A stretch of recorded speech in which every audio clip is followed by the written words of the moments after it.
আসসালামু আলাইকুম। আপনারা যে দৃশ্যটা দেখতে পাচ্ছেন সেটা হচ্ছে দক্ষিণ বানিয়াচঙ্গের অতি গুরুত্বপূর্ণ রাস্তার মেরামত নিজ দায়িত্বে করা হচ্ছে, যেটার মধ্যে সরকারি বরাদ্দ অনেকদিন যাবত না আসার কারণে এই কাজটি হয় না বলে আমাদের এলাকার মানুষ নিজেই কাজে নেমে গেছে।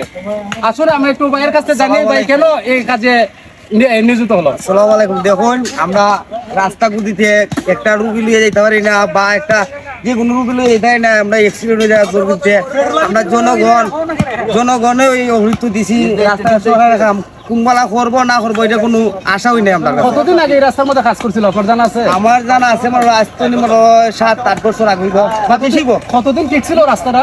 বড় 2-2.5 বছর ঠিকছে। হ্যাঁ, আমাদের এলাকার এই রাস্তাটা খুবই গুরুত্বপূর্ণ, কিন্তু এখানে কাজ যখন আসে খুব বাজে পরিস্থিতিতে কাজ হয়, যে কারণে আমাদের রাস্তা ঠিকও না। তো আপনারা ভিডিওটা শেয়ার করে আমাদের উচ্চ পর্যায়ের নেতাদের কাছে পৌঁছে দেবেন যেন এই রাস্তার কাজটা ভালোভাবে হয়।